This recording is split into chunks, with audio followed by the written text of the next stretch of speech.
Après un mois, 15 jours de réception des candidats qui se sont déclarés pour briguer le suffrage des Sénégalais, il était important qu'on évalue. Et l'évaluation aussi est assez importante parce que sur 19 candidats que le Conseil constitutionnel a déclarés qui peuvent briguer le suffrage des Sénégalais, il y a 11 candidats qui se sont déplacés, qui sont venus rencontrer la coalition nationale pour une pêche durable pour s'engager en signant la charte nationale pour une pêche durable. Les grandes lignes de cette charte, c'est avant tout sa vision, la vision des aides de la coalition. La coalition a une vision pour une pêche durable qui est gérée de manière transparente et inclusive au bénéfice des populations sénégalaises à l'horizon 2030. Mais pour arriver à cette vision, la coalition a eu à mettre en place une charte qui comporte 13 points. Le premier point de cette charte, c'est de ne plus donner, parce que quand on parle de pêche durable, ça veut dire qu'on doit mieux gérer les ressources sénégalaises. C'est de ne plus donner de licence de pêche à des navires de pêche industriels sur des stocks qui sont déclarés pleinement exploités ou surexploités par la recherche sénégalaise. Et on a constaté que ces dernières années, il y a eu quand même des licences qui ont été données sur des stocks où la recherche avait déjà tiré la sonnette d'alarme pour dire que ces espèces sont en état de surexploitation. Donc c'est le premier point. Le deuxième point, c'est par rapport à l'écosystème même marin. Parce que certains Sénégalais prennent la mer comme leur poubelle. Ils y jettent leurs ordures. Certaines usines déversent aussi leurs eaux usées au niveau de la mer, ce qui a des conséquences sur la ressource. Et finalement, l'écosystème marin est dégradé. Donc dans le deuxième point de la charte, on promeut la régénération des ressources halieutiques, mais comment? En faisant, par exemple, un nettoyage des fonds marins pour mieux gérer l'écosystème marin. En troisième point, il y a l'audit de la flotte de pêche industrielle sénégalaise, c'est-à-dire savoir combien de bateaux de pêche industrielle pêchent au Sénégal.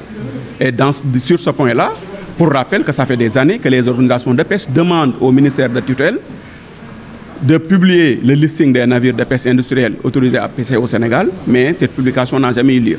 Donc là, c'est aussi montrer l'engagement de ces organisations de la CONAPED qui demandent à ce qu'on audite leurs bateaux de pêche, mais aussi que l'on audite le parc piroguier, c'est-à-dire le parc des pirogues artisanaux qui pêchent au Sénégal. Il y a aussi le renforcement de la surveillance des eaux sénégalaises. Parce qu'on a constaté ces dernières années beaucoup d'immersion de bateaux pirates, ce qu'on appelle les bateaux de pêche INN, au niveau des eaux sénégalaises à partir de nos frontières, que ce soit du côté nord par la Mauritanie ou bien du côté sud par la Guinée-Bissau. Donc là, sur le quatrième point, on demande à ce qu'on renforce les moyens de suivi, contrôle et surveillance pour que nos côtes soient mieux gérées, mais aussi pour que l'État du Sénégal puisse mieux lutter contre la pêche INN. En point 5, c'est surtout préserver certains poissons pour les populations sénégalaises.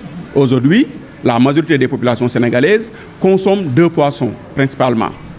Le premier, c'est la sardinelle, le yaboy que tout le monde connaît, mais le deuxième, c'est l'ethmalose, le kobo, que les populations des îles consomment aussi le plus.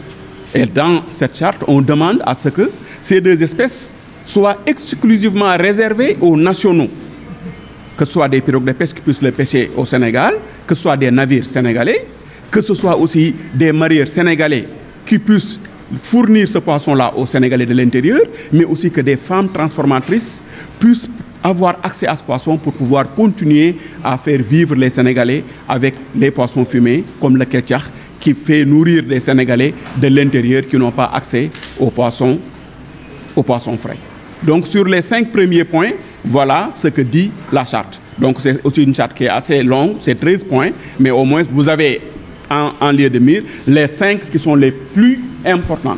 En dehors de cela, il y a peut-être l'accord de pêche Union européenne-Sénégal, parce que beaucoup de Sénégalais ont toujours entendu les pêcheurs sénégalais décrier cet accord de pêche. Et donc dans cette charte-là, la charte demande à ce qu'il y ait, qu'on puisse évaluer une évaluation indépendante de l'accord de pêche Sénégal-Union européenne.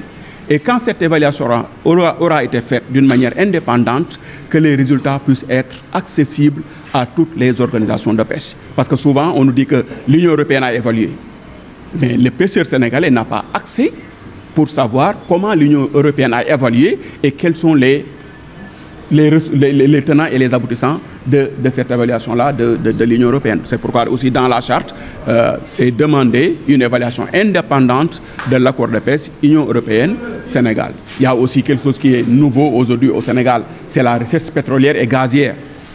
Aujourd'hui, quelles sont les garanties qui sont données aux communautés de pêche que cette exploitation ou cette exploration pétrolière et gazière n'aura pas de conséquences négatives sur les métiers de la pêche? Et s'il y en a demain, on ne le souhaite pas, quelles sont les mesures de mitigation que l'État du Sénégal propose aux communautés de pêche par rapport à ça? Toujours par rapport à ce point, le pétrole a été trouvé en milieu marin.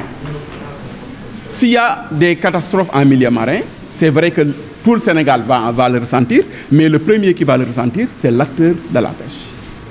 Qu'est-ce qui est réservé dans ces fonds pour que si de tels cas arrivent, qu'est-ce qui sera donné à ces communautés de pêche à la base? Voilà, entre autres, les quelques points qui sont au niveau de la charte pour une pêche durable.